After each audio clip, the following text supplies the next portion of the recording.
There were two solid theories about what the burglars were looking for at Watergate in Lawrence O'Brien's safe. O'Brien was the Democratic National Chairman, and he was a former consultant to the eccentric industrialist Howard Hughes. There had been the 1956 Hughes loan to Nixon's brother Donald. Donald's continuing relationship with the Hughes empire.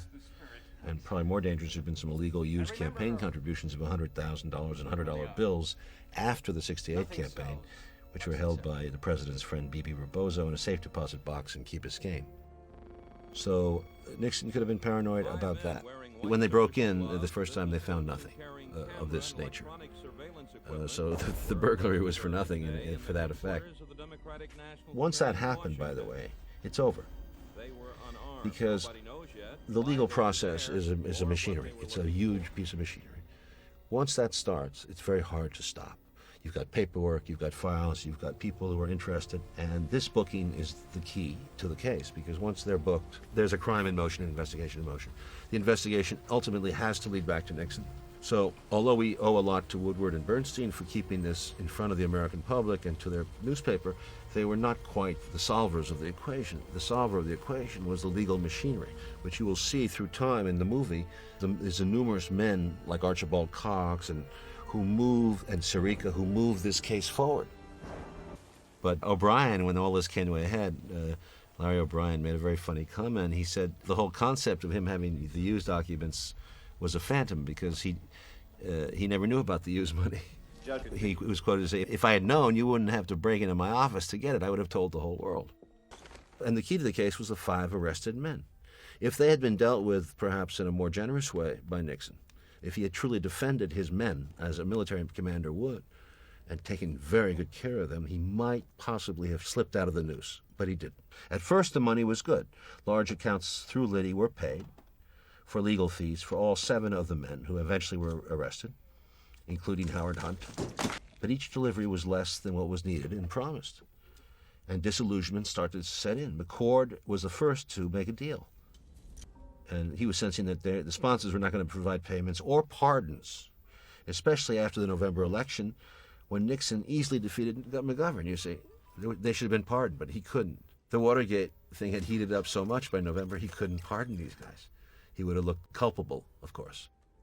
This meeting of the president, by the way, is not in the White House. It's in the executive office building where the president has another office where he does a lot of his real work. And that is the look of the office. It's right next door to the White House, and you get there through a tunnel. Nixon liked that EOB office. He found the White House a little too ceremonial sometimes to work in. He liked to read there and take his first drink of the night there and just relax. But during the period immediately following the arrests of the burglars at the Democratic headquarters, it was principally Haldeman who discussed what had happened with the president. But Haldeman was receiving information at this time from Mitchell, Ehrlichman, Colson, Dean, which he was giving to the president.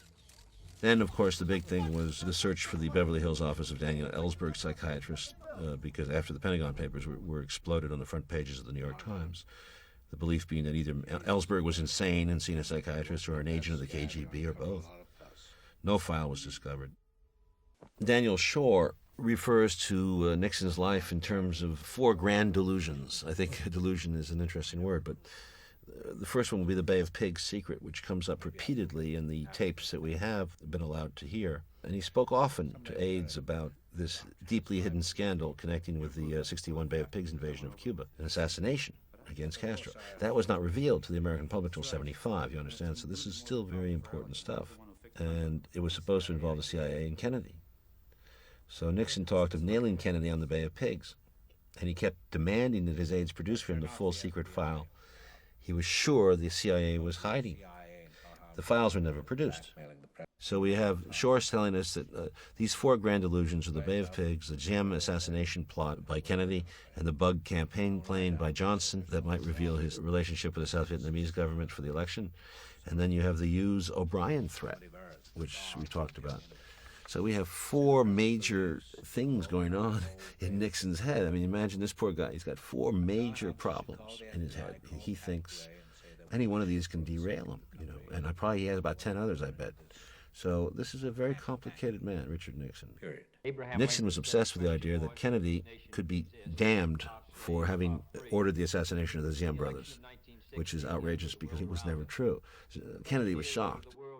Lucien Canin, who last saw the Ziem brothers, saw me before he died, and told me very clearly that this was not an assassination. They were just getting the Ziem brothers out of the country, giving them flight. But it was the Ziem brothers who went back to the palace at the last second. The plane was ready. They just went back at the airport, and they never were seen again. And they were killed by their own people. But Nixon wanted Hunt to forge a message, and Hunt forged it, saying that Kennedy approved the Ziem assassination. And Hunt tried unsuccessfully to peddle the forgery to Life magazine. They never got anywhere with that forgery, although Nixon, again, at a press conference, went public with the assertion that the way we got into Vietnam was through overthrowing Ziem and the complicity in the murder of Ziem. Because Nixon lost the vote by so little, something like 25,000 votes, Nixon seriously considered a recount. But as Murray Chotiner said, and played here beautifully by, I think, Fivish Finkel, you don't see him very much in film, but he's a wonderful vaudeville trained Yiddish actor in Yiddish theater for a long time. Chotiner, who says, even if you do contest it and you're wrong, and it comes out wrong, your political career will be finished. And even if the other way, it's going to be a mess. So the country goes down the drain during that period. It had never been done. Nixon thus backed out of calling for the recount in the hopes of reviving his political career later in time. Nixon is a shifty-eyed, goddamn liar. Harry Truman actually said that. It's a pretty tough statement. If you vote for Nixon, then you ought to go to hell. Harry S. Truman. If you vote for him, you ought to go to hell. That's the way Truman talked. Gosh. Think of me always as thy faithful dog. This concept actually appeared in a letter Richard Nixon wrote to his mother as a 10-year-old, in which he closed, "Your good dog, Richard." I think for the formative years of Nixon and the influence on him of his family, you should take a look at Bella Kornitzer's The Real Nixon, an intimate biography, 1960. Also Fawn Brodie, the psychological historian who discussed an in-depth discussion of his relationship with his mother. Fawn Brodie wrote The Devil Drives and wrote her book called Richard Nixon. There's quite a lot of material about Nixon's bringing up with his mother. Maybe the Watergate burglars were looking for information on the Democrats receiving illegal contributions from the North Vietnamese. That's very interesting because Nixon, of course, allied in this nefarious interaction with South Vietnam, would naturally be paranoid then of the North Vietnamese supporting the Democrats. It follows as the day to night. If you're paranoid enough and you understand Hamlet, there's method to this madness. So that's quite possible. I would not be surprised if that might have been a reason. Liddy was so nuts, but Liddy was saying that Miami contacts had told him there was a companion rumor that Fidel Castro was secretly funding the Democrats. So, none of this is out of the realm of possibility when you consider the Chinese army, People's Liberation Army, is financed a lot of the campaign for the Democrats in '96. We have a series of Chinese contributions, Indonesian contributions, Asian. It's a very bizarre story. So this is not out of the realm of a Richard Condon novel, believe me. Nixon theorized, I suppose, that the Democratic National Committee books would reflect foreign contributions. And those books were most likely kept in the files of, guess who, Larry O'Brien in the Watergate office building. So on the night of May 28, 1972, those offices were entered, 2 rolls of photographs taken by the entry team. James McCord bugged O'Brien's office and tapped his phone. The developed film showed the contents of O'Brien's desk drawers, but no account books or lists of Democratic distributors. If you know the Nixon story, you gotta laugh at the doubleness of things, because back in the Hiss papers, the pumpkin papers were filled with photographs also, and there were ridiculous photographs of fire extinguishers and stuff on Navy vessels in 1930s. I mean, there was no pictures there of any importance, you say, but it was just a bunch of silly pictures. And in Nixon, this is the second time he gets in trouble with pictures. There's a lot of doubleness in Nixon's life. You'll see 2 brothers die, the 2 Kennedy brothers die. We'll get into that later. So they come up with nothing. During the entry, these bozos, I mean, this is like the Stooges. McCord put in a microphone that did not have good sound, and they went back for a reprise on the night of June 16th, and McCord was to replace the defective microphone, among other things, and they were supposed to look again. And although there were alarming indications, the building guard was alerted. Liddy forced the issue, and Liddy was the alpha male there. And the 5 men who entered the DNC offices were arrested. As a result, James McCord made a separate peace with the government and received a light prison sentence. The other guys all got fucked, basically. The Miami guys, the Cuban guys from the Bay of Pigs, most of them were heroic guys doing their service to America, a right-wing America that they perceived as anti-Castro. And Nixon was the most anti-Castro of all. So they were very loyal. And these guys were real rugged guys. I met a few of them. good guys, not bad guys, just guys who believe they're soldiers. And they were reduced to near beggary because these legal bills are hard. And when Howard Hunt, who had the most experience here because he'd been in the agency the longest since the days of World War II, but he had retired at this point, and he was hired by Liddy, I believe, to be in the plumbers unit at the White House. Hunt was the smartest and most experienced. He figured it out that when he asked for money, his overtures were perceived as blackmail by the Nixon people, and Nixon particularly. That was a mistake, because if you're into clandestine spy work like this, these are obligations, like military. You bring back your man, you pay, you get them out. You don't nickel and dime them. And it was not blackmail. He's the guy who took the fall, you get him out. Howard Hunt I met on the set. He came to the set. It was very interesting to meet this legendary Doonesbury figure, because he was not an imposing man. He was not a very powerful face, but he's obviously a man who was at the crux of many different things in history. But he had a very hard life as a result of Watergate, and I really empathized with him, because not only did he get abandoned by his bosses here, thrown into jail, but his wife, Dorothy, is killed in a plane crash in December, which many people think was a conspiracy. I don't at all. Just it was a natural plane crash. She had a lot of money on her. She was carrying a lot of cash. But more importantly, Hunt had 4 motherless children to care for, and he's in jail. And how is he going to go through trial? So he's trying to make a deal. And he cooperated with the grand jury, which after that, Liddy never talked to him again. And gradually, as you know, Nixon's intimates were all snagged one by one. It was like a fishing operation. But it was a slow net. It was like you had to get them one at a time. Haldeman, Ehrlichman, Mitchell, and Dean. And Hunt was in prison all this time. He watched it all. He couldn't believe it, especially as these bigger guys were going down. It was clear to Hunt that the prospects for his release, for their release of his men, were non-existent. But he continued to lie, as he said to the grand jury and to Sam Ervin's Senate Investigating Committee, because he still believed that by protecting the presidency, he could hope for a reduction of his 35-year sentence. 35 years, 4 children, no wife.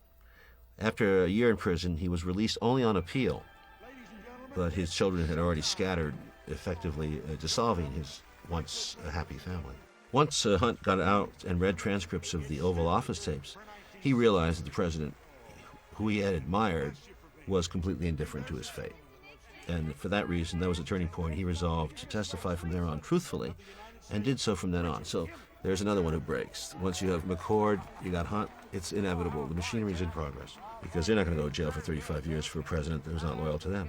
Oddly enough, Hunt's appeal was denied, and then he returned to prison for the balance of this 35-year sentence. He was finally paroled in 1977. He was lucky enough to remarry and father 2 more children. But Watergate cost him the disruption of a family, legal fees of nearly $800,000, the fall of the Cubans who trusted him. That's very important to Hunt. Publishers' resistance to his books after a long and successful writing career as a spy novelist. The permanent labels of Watergator and burglar, and 33 months in prison. That's what he got out of it. Howard Hunt, the villainy you teach me, I will execute, and it shall go hard, meaning the Merchant of Venice. Paint me as I am, said Cromwell, less than truth my soul abhors.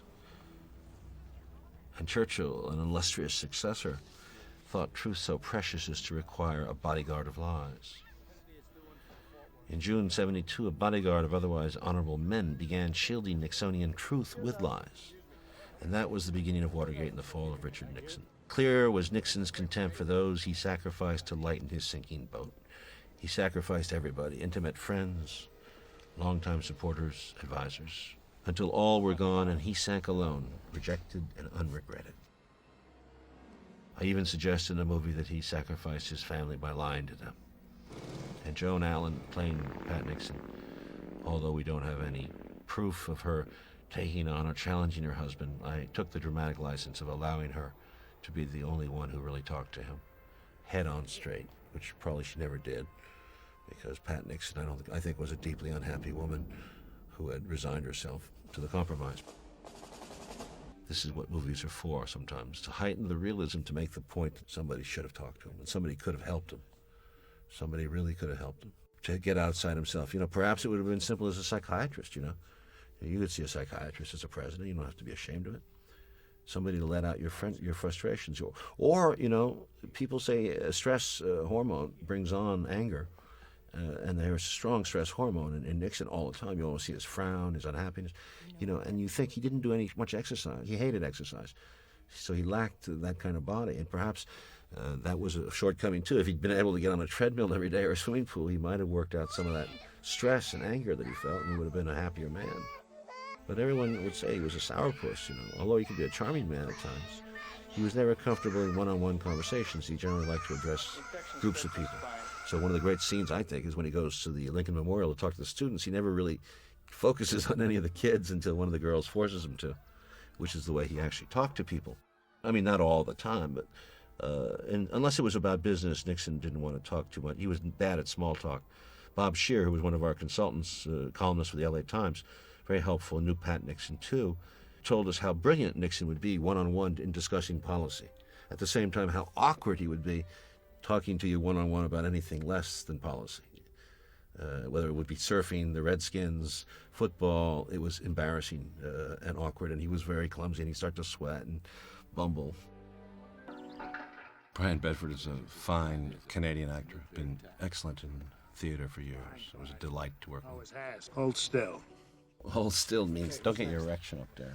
He believed in common ground. Common ground was a very smart ploy, which allowed Nixon to move to the center. Common ground, Lincoln, and he got away with it just. I just love the dialogue. I think Woods probably improvised that one, where I want the agitator to let him in here get fired. I mean, it was just right after I love Lincoln, I love Nixon, I love common ground. And I'm sure Jimmy Woods is way beyond the hyper region of Bob Haldeman, who was apparently hot-tempered, but nothing could be like Jimmy. Jimmy's like a ballistic missile, and the closest thing we have to Henry de Silva for this generation, if not better. And he's a great actor, but boy, does he get into these roles with heart and soul, and throw himself to the wolves sometimes. Well, he's jealous that the Beach Boy is looking at his buddy. I'm making a little bit fun, and I think probably going over the top here, but I couldn't resist. I don't know. Call me crude again, but it was fun, and I think movies have to be fun, too. You know that Hoover was weird. Everyone knows that. I mean, we don't, whether he was a guy who was a real fruitcake or not, that's another question, and whether he had relationships with Colson. He may have been neutral all his life. It doesn't matter. The point was that he was just weird because he was hiding it and not coming out, and it makes it even weirder, that all the forms it took. And his relationship with his mother, if you read Hoover's books, I mean, it's bizarre. It's a bizarre life. And the concept of snitching and tattling on the other guy and being an informer and having power. It's a very strange life, Edgar Hoover. Very depressing. I read the several books on him. Of course, he didn't bring us law and order. Like Hitler, he promised it, but he brought us disorder and the breaking of the law. And he did not bring us peace, but he brought us 4 more years of war.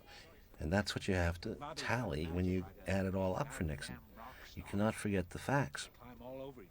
Those who support him deny that. And if you visit the Nixon Library in Wisher, where they try to preserve his home and his tape recordings, it's such a Soviet museum in the fact that they omit like everything that's derogatory about Nixon. It's the weirdest. You should just take your kids there to teach them about disinformation. It will only take about a few hours for them to learn. And then after you walk through the museum, have them look at something a little more serious, like our film or read a book or something. CIA never told him. They just kept it going.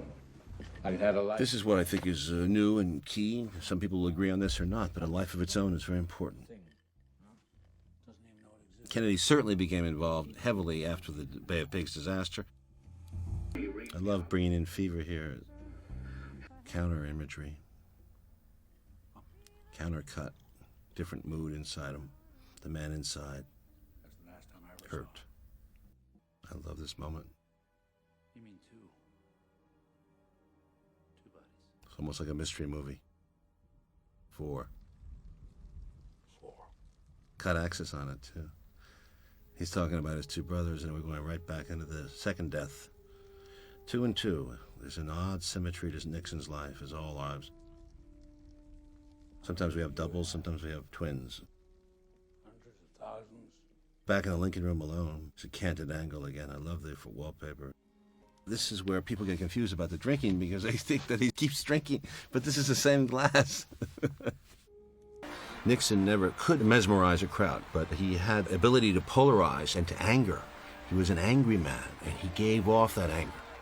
He represented in 1968 the taking back from the new generation to our father's generation, taking back the power from the Kennedys. He represented Agnew and Mitchell. These were all old men, you see, tough men. They were the Republicans. They were also my father's generation, the money, the serious men. And that was what it was about, law and order and taking back. And I think that in order to do that, Nixon devised the Southern strategy, the Southern Republican strategy. He used civil rights. He used every trick in the book.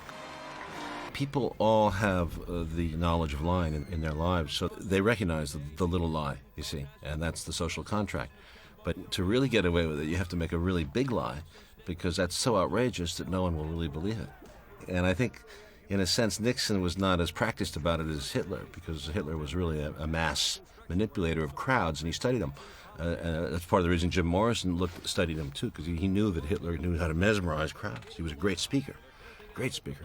So I don't think Nixon ever really, Nixon told little lies. I don't think he ever really told a big enough lie to get away with it, as Hitler did. I love his awkwardness with the soldier without a leg. That was pure Nixon. The poignant scene between Mitchell and Nixon is something that Nixon said to somebody who was close to him. It seemed fitting because Mitchell was his age, his generation, and his outlook, very close to his outlook, and a friend of his in a sense, as close as you could get to Dick Nixon, until Martha got in the way. But I would thought that he would at least reveal these feelings to somebody like Mitchell, who, because he came from that same era, might understand the difficulties that Nixon had had. But it's an interesting speech because it talks about the underdog again, and being the outsider and being whipped and fighting your way into the system with a harder will power than the insiders have, which is the way I think Richard Nixon viewed it, and viewed it as a victory. Unfortunately, he went one step further to try to grind it in. The bitterness was still there, and that emotionality cost him, in the sense that he wanted not only to beat his enemies, but to destroy them. The limo scene leads to the CIA, which is a very powerful scene. Helms asserts his superiority, in my belief. Coming out of that scene, Nixon is realizing he's a strong man, but he's being body checked here by the CIA. He asked the CIA right after Watergate, his first breaking of the law was to called him into contact Helms of the CIA and ask him to call off the FBI, saying that it was a domestic surveillance program, you see, that the CIA had been running, and the FBI should exonerate these guys, get them out of prison, and hurry it up. Helms never did it, did he? Which opens up another whole theory, which we'll get to later. And then, of course, Manola and Dick coming after that shows you the real vulnerability of Dick Nixon. He's been defeated by Richard Helms. This girl, Joanna Going, who was relatively new, was quite effective and surprising as a young radical. It was the sweetness of her face, sort of a young Winona Ryder, in contrast to her hard logic and reasoning. And then he goes for, in a sense, salving at the Lincoln Memorial, but he doesn't find it, and the beast catches up to him. Entire entourage of Secret Service and Woods and Haldeman and Ehrlichman coming to get their master, like Dobermans, to pull him back into the White House, which is what happened. They caught up to him after he'd been talking a while and brought him back. So it's much deeper than the original yacht, Manolo, Lincoln Memorial, which works too because it goes from the yacht to Manolo. And Manolo's a softer scene, quieter scene. It does follow from the yacht, and then you can go from Manolo right to the Lincoln Memorial and the montage and the wedding, which is great. But what do you lose? You lose this concept of Nixon taking a humiliation from the CIA, which is part of the build into his madness, because he takes a licking from Helms, and now you're going to see he's going to take a licking coming up in the next in 1971 from the protests. He's going to take a licking from Daniel Ellsberg in the Pentagon Papers, and then he's going to take a licking from his wife Pat, in which his fate was sealed by the creation of the plumbers. So it goes. I mean, if you think about it, go back several years in time from 1971, go back to 1963, and think of November 63, and think of the same weekend that John F. Kennedy is killed and buried, and Lee Harvey Oswald is killed. Lyndon Baines Johnson is having a meeting on Sunday in the White House with his main people and his chief of staff and his Pentagon crew, and talking about the war in Vietnam. Of such stuff, history is made. I think any dramatist would appreciate the irony here. The question is finding them through time. You have to do research and dig and dig and dig. And certainly we know that surface stories are not often the ones to be believed. Pentagon Papers scene in the original movie, we stayed with the same formula, except we added one more thing. We went from the Pentagon Papers to the cockfight in this version in the movie. Then we went from there up to the Pat and Dick scene, where they're talking pretty straightforward to each other. Nixon is more or less telling Pat that the love between them is not there anymore. It's a sad scene, very telling scene. Nixon seems to be becoming undone in the sense from his wife. The wall has come up between him and her. He's allowed the wall to create Nixon, the third party. Nixon needs to be relaxed. Nixon needs is being attacked. Nixon is being destroyed. You don't understand, buddy. You don't understand. This country is falling apart. It's falling apart. This is a very strong emotion in Dick Nixon. He believes in the teamwork, of the spirit of the team, in the football ethic. Very strong. And I really believe that he believed that. I have no doubt in his sincerity. I believe there was an innocence in Dick Nixon, too. I mean, as well as the lying side, there was this very great innocence in him, too. That's the way it works. Naivete often coexists alongside great manipulation and treachery. It's a bizarre mix, the human being. Not to say that I figured him out, but perhaps that's one thing that keeps me going in terms of interest, is trying to figure out the mystery of human behavior.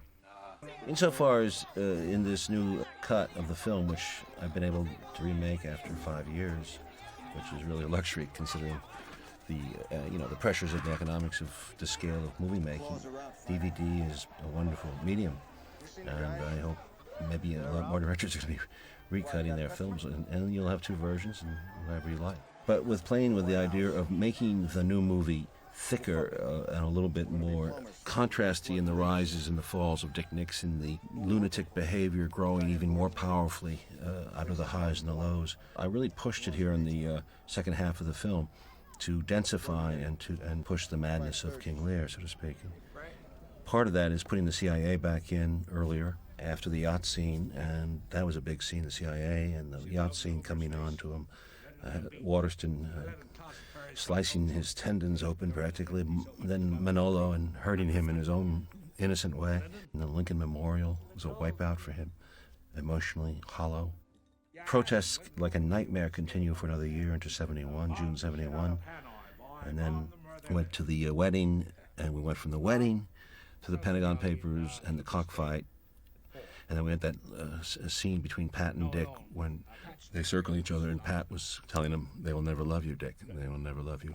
Ending with the break-in, the Watergate. So that was an action spine.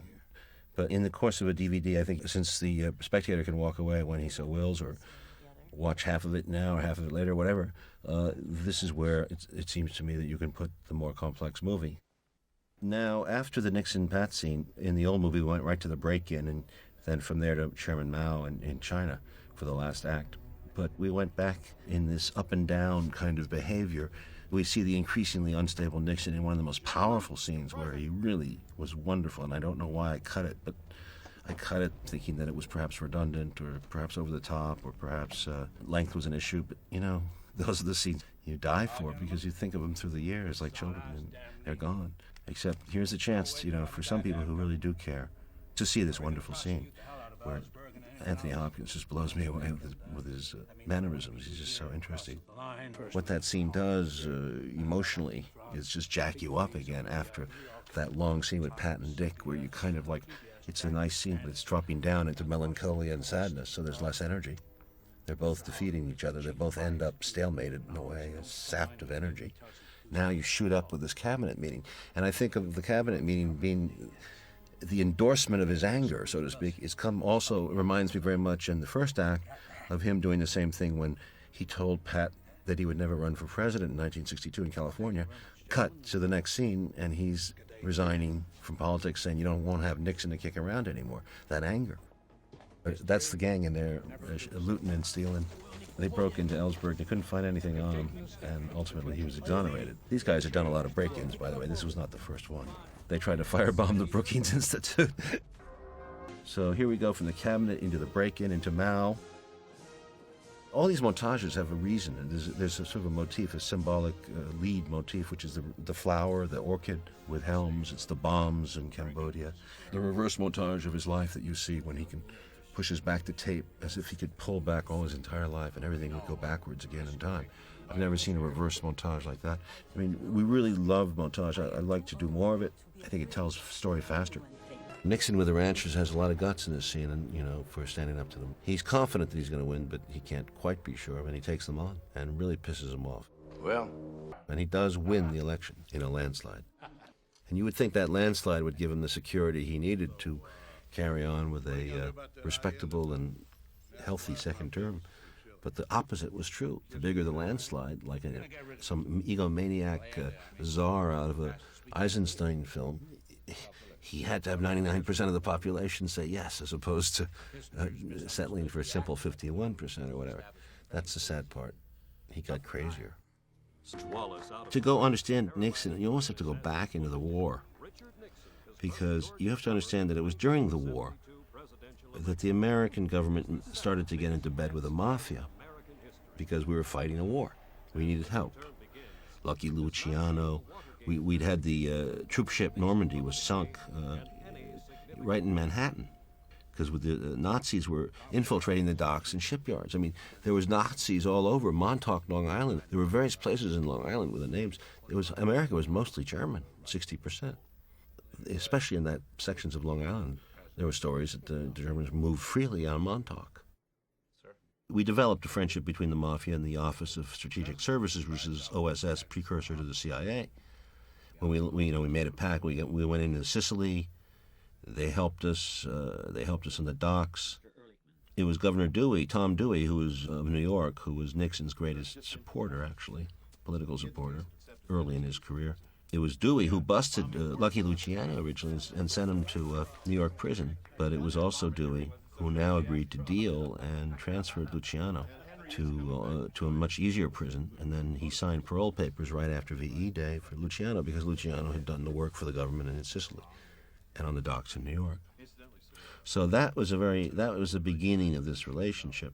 And in '47, when Congress passed that very, very controversial National Security Act, Truman created the CIA, which was given a secret budget and a charter written so loosely that it could probably grant the agency nearly everything, but they were not supposed to do domestic spying. They were supposed to stay off the mainland. From then on, in '47, the Mafia helped us with the French port of Marseille, breaking up the communist strikers there. The Mafia later worked Southeast Asia's Golden Triangle for its heroin, and the CIA was accommodating, sending planes, providing safe passage for the first leg of the heroin journey from the poppies of Laos. And then in 1948, they wanted Tom Dewey in as president so bad, the CIA funneled more than $1 million into his secret budget. And Meyer Lansky, the big Jewish gangster partner of Lucky Luciano, he also supported Dewey. So Dewey, who had been this very incorrupt prosecutor, very known as an incorruptible, Elliot Ness, ended up being majorly associated in a strange way with his Mafia. You see, you have to understand that Dewey has a major influence on Nixon's thinking. If Dewey's willing to do some kind of business, whatever his intention with the Mafia, it must not strike Nixon as wrong to do business with the Mafia. It just strikes me as evident. Nixon gets elected to the House of Representatives in '46. He just got out of the Navy, and he basically was a nobody. His credentials were slim. The FBI had rejected him. His law clients had thought him naive and a little embarrassing. His war record was mediocre, no combat. But Nixon ran with a manic kind of madness and slandering his opponent. Voorhees, as a communist, he won. In '47, Dewey recruited Nixon's vote to help establish the CIA. Dewey was a fierce anti-communist, and it was Dewey in 1948 who really helped Nixon the most during this Alger Hiss mess. Whittaker Chambers claimed Hiss was a communist. The House Un-American Activities Committee, UAC, was investigating a lot of people and was just about to let Hiss go, when Nixon suddenly asked to take over the case. Why? he was jeopardizing his entire political career, as he himself admitted. But he never told the people in his book, The Six Crises, that he was given secret information by Dewey. Also, John Foster Dulles, who was Dewey's foreign policy advisor in the 48 campaign, had turned on Hiss. And it was Dewey and the Dulles brothers that informed Nixon that Hiss had belonged to the Communist Party, and that's what made Nixon jump back into the case. And Dewey was looking for basically a chance to embarrass Truman as president, and in which case it would have helped his cause. So it all ties together to the politics. It's a very interesting story if you know these people. The scandal, it went back and forth. Nixon was getting secret information. I also heard stories that he did get information from the FBI, too. And when Hiss finally reappeared before UAC and under Nixon's questioning began to retreat from his former statements, he was lost. But the evidence, many people have told me and have stated publicly, was fed to him as a freshman congressman by the CIA, Dewey, and the Dulles brothers. But the scandal gave him a national reputation. In 1950, he led the attack on the Senate, into the Senate, attacking Helen Douglas, the wife of Melvyn Douglas, the actor. It was an ugly campaign, and for that, Nixon was hated for many years by many liberals of a more polite nature, and he never overcame that campaign. Of course, in keeping with Mafia tradition, Lansky invested money in the campaign. And it was Mickey Cohn, even, Southern California gambling chief from the mob, he admitted to helping finance the early stages of Nixon's career. So you got a lot of people financing Nixon. 6 years into politics, he's vice president of the United States. And his nomination is really put through by Dewey's backroom maneuvering. When Dewey abandoned his presidential ambitions, he threw his support to Eisenhower over Robert Taft from Ohio. And it was at Dewey's request that Eisenhower picked Nixon as his running mate. And Alan Douglas, who becomes a CIA deputy director in '51, he arranges CIA backing for the Eisenhower-Nixon ticket. Political intelligence, as is often done, reports of Korean War mistakes embarrassing Truman are leaked to the media, which is another trick that Nixon uses, about Vietnam later on. He's the one who's leaking maybe some of the ugly stuff about Vietnam, as Johnson did, and very probably was involved in delaying the peace talks until he could get into power, putting obstacles in front of the peace talks through Anna Chennault and the South Vietnamese regime. Nixon's first trip to Cuba was in 1940, and he loved it. He came back quite a bit, and he got more and more mixed up with these people, including George Smathers, a very famous Florida senator, and a playboy, who introduced him to Richard Danner, his campaign manager. Danner's a very important figure because he's a former FBI agent, and he plays a role all through Nixon's life because he later went to work for Howard Hughes as Hughes' liaison to Nixon. So he becomes a pivotal character in Watergate later. Meanwhile, Nixon's socializing with Miami's fast buck guys, the entrepreneurs, Charles Beebe Rebozo. But it all leads to Watergate ultimately because you get into this mess between Howard Hughes giving money to Nixon and to his brother. And you get this man, Robert Mayu, who sets up the CIA, or helps set up the CIA with Johnny Roselli and Sam Giancana and various other gangsters.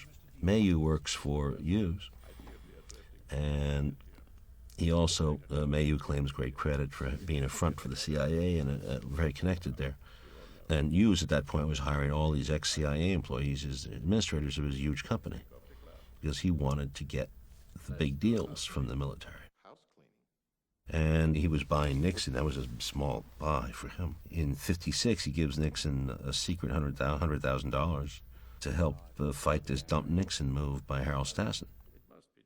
And then in December '56, Hughes loans $25,000 to Nixon's brother, played by my son, Donald, for a hamburger restaurant. It was never repaid. So Hughes and Nixon are connected in the 50s. And we'll come back to haunt Nixon in the Watergate affair, as we will soon see. Meanwhile, Cuba, Castro comes in, the syndicates are thrown out of Cuba, the mafia loses a fortune. Lansky's furious, they try to get Cuba back at the Bay of Pigs, the whole thing gets screwed up. And you have to realize that the Bay of Pigs was undertaken in the spirit that Dick Nixon, as vice president, would be president in 1960, and that the Bay of Pigs would be going ahead under his approval.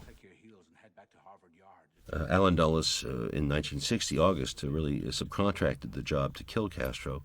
He enlisted the help of Mayhew, Robert Mayhew, the ex-FBI agent who had worked for the CIA since 1954 under retainer. Mayhew also worked for Hughes. So the CIA guys gave Mayhew the right to enlist mob guys for the Castro murder, authorized him to pay like $150,000 for the hit. Several hits were tried, missed. And of course, not only were the failed assassinations, but you have Nixon defeated in 1960 by Kennedy, and that just blows the whole scheme. And when Kennedy came in, he's presented with the Bay of Pigs as sort of a fait accompli. And he had really very little choice. In fact, no choice but to go along. The veteran CIA director, Alan Dulles, tells Kennedy, he warns him that if he calls off the plan, there'd be a disposal problem, quote unquote, with the CIA's 1,200 exile soldiers. We can't have them wandering around the country telling everyone what they've been doing, Dulles tells Kennedy, of course.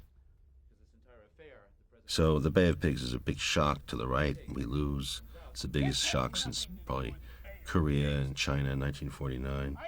Kennedy gets it, takes the fall, but meanwhile backstabs and throws Dulles out in the fall of 61. You will see a Russian montage when he meets Brezhnev, which balances out the Mao montage. And I think it's interesting to compare the two and see what it's like. Here are the three most powerful men in the world, Mao, Nixon, and Brezhnev, meeting separately and all. And Mao and Brezhnev are hating each other. Brezhnev is taking shots at Mao, right? And Nixon's in the middle. And instead of benefiting from it, which would have been the ironic triumph, is that Nixon comes out ahead of Brezhnev and Mao, beats them both in single negotiation. Instead, you see Nixon sitting there having these nightmares about John Dean, Watergate, and all this petty bullshit while he's trying to negotiate a SALT II treaty. It's hilarious. So there's another form of montage. We're telling a story quickly through dissolving overlaps and images and symbolic. I believe in icons very much and try to photograph them because some people have called my films iconic or mythologic. I have no problem with that. I think that's great. It's poetry too. You know, I mean, it doesn't have to always be realistic or whatever. You know, as I said earlier, there's just different styles of filmmaking. And if I could make mythic style like Robert Flaherty, D.W. Griffith, or Francis Coppola, and the mythic movies, you know, I love those. Frank Capra, Ford. I mean, that's all it's about. Movies that you remember. I hope to make some. I think people remember icons. I really do. But as long as they're presented in a realistic context, when they're misused, as some movies do, always misuse them. You know, they use them for gratuitous purposes or for making money or for manipulating an emotional reaction from the audience at that specific time or making it into a revenge movie. You know, it's not what it's about. That's when it cheapens it. So it's up to filmmakers to really work hard and try to keep the integrity of the image iconic and pure, because it is an icon. Taping system in the White House was pretty crude at the time in terms of technology, but there was in February '71, you saw the Hoover scene. 7 microphones were placed in the Oval Office. 5 were in the president's desk, and 1 on each side of the fireplace. 2 other microphones in the cabinet room, under the table near the president's chair. All 9 devices were wired directly to a Sony recorder in an old locker room of the basement of the White House. In April '71, 4 more microphones were installed in the president's EOB office, which is where he spoke the fatal smoking gun tape to Haldeman. And also they wired Camp David. Nixon, according to Hunt, was the, quote, action officer for the Bay of Pigs operation. We all know that famous story of Robert Dole pointing at a Washington banquet to a picture of former presidents Ford, Carter, and Nixon. And they were standing solemnly at the funeral of some foreign leader, and he observed, look at them, see no evil, hear no evil, and evil. But there is no question in Dole's phrase that no matter if it was the age of Nixon, I don't think it was, that's maybe a curse on it, but it polarized the country and also it created the lie in a bigger and bigger way, perhaps. But there's no question that because of his length in power and off the stage in the wings, that Nixon was certainly the dominant American political figure of the second half of the 20th century, which is sad for us as a country because ultimately he was not de Gaulle in his greatness. Nixon saw it as, well, they're going to kill me. They want to kill me. They want to put me on trial, which would have been a painful thing with his phlebitis. And he went through hell anyway after the resignation, fighting off criminal prosecution. The 18.5-minute gap comes around the time of the smoking gun, and it raises many questions. But we will never know quite what was said. But when you read the conversations and hear them, they're very funny. They're very blackly funny. Like when Haldeman says, he asks Nixon, how is this national security? He's puzzled, and Nixon replies, because the president says it is. My job is to protect this country from its enemies, and its enemies are within the walls. It reads, that reads hilariously on paper. But when you actually dramatize it with a star player like, Tony Hopkins, giving it the human edge he does, it becomes even funnier and, in fact, clearer. That is one of the deep joys left to me, writing and watching drama, employing living beings as a sort of biofeedback, too. You're watching history being played out in a dramatic way, and it does open your own eyes. And I think that although Nixon was a statesman for peace, yes, and he was trained himself in the footsteps of Winston Churchill and Charles de Gaulle, both of whom he admired, by the end of his life he failed to reach his objective because of the flaws in that character. And that's what this movie is ultimately about. I've grown to think that if Kennedy was prologue, then Nixon was epilogue. That the framing device of using these two powerful young men to understand our country in those turbulent years has probably given me as much satisfaction in my work as anything in my lifetime. Comparable to completing the 3 Vietnam films as a cycle. As with Kennedy, I finally believe that there was a fundamental mystery about Nixon. The dark man of the sonnets and secrets. Part paranoid Macbeth, part wholesome, fear-struck Quaker. And much more, all of which he took with him to the grave. It is this quality that is important, not actually who said what to whom about what the Bay of Pigs meant or didn't mean, who Howard Hunt was or the Cubans. Nixon is not about conspiracy and layers of reality as was JFK. It is about a conspiratorial mindset to destroy the greatness in a man.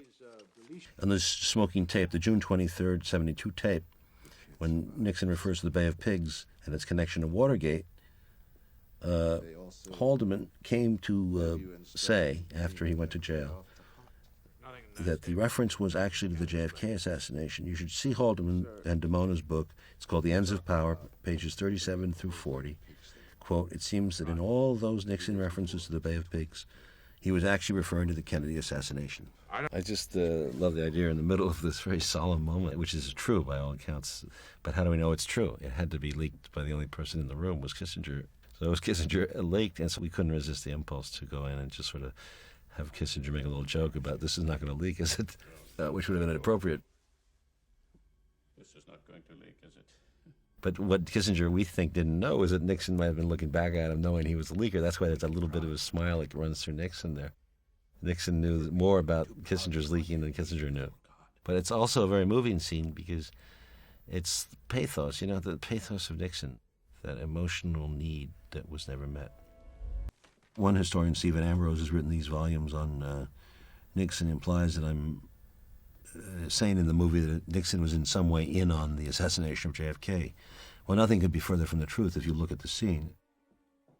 What I was trying to express was that two Kennedys had died by the time Nixon came to office in early '69, which paralleled in a strange way the deaths of his own two brothers in his youth. I think there's significance to this. This is not to say that he's responsible for the death of Kennedy, but that as with his brothers, it was through their sudden deaths that he was given the mantle of leadership, which can lead, as we know, to a vastly accelerated pressure on yourself to succeed, resulting in a syndrome of suffering called survivor guilt. The notion being, I think, that one's success is due to the death of another. So in that scene with Haldeman, set in the executive office building, the four deaths scene, I tried to show only that Nixon had some feelings about Kennedy's death and may have felt somewhat responsible because of his deep involvement in the Cuban invasion plan and Castro assassination prior to Kennedy's arrival, which may have resulted in the blowback and Kennedy's murder in Dallas. And furthermore, I think the death of John may well have necessitated Robert Kennedy's demise in 1968, which, given the strange circumstances of his murder in Los Angeles in '68, is still open to speculation because of the Los Angeles Police Department's incredible, insane investigation of that case, in which they lost most of the records again. People are cynical. And I think there was a strong likelihood that the anti-war candidate Kennedy would have beaten Nixon at the polls. And I opened these deaths opened the door for Nixon to become president, and that's the key in the middle of the movie. I think the importance of a state of near civil war existing between Kennedy, Nixon, and the country, as well as the opening and closing effects of their presidencies from 60 to 74, is something historians have not paid enough attention to without ideology restive in the background. And at the end of the day, you have to ask, if hubris brought him down, what happened to America?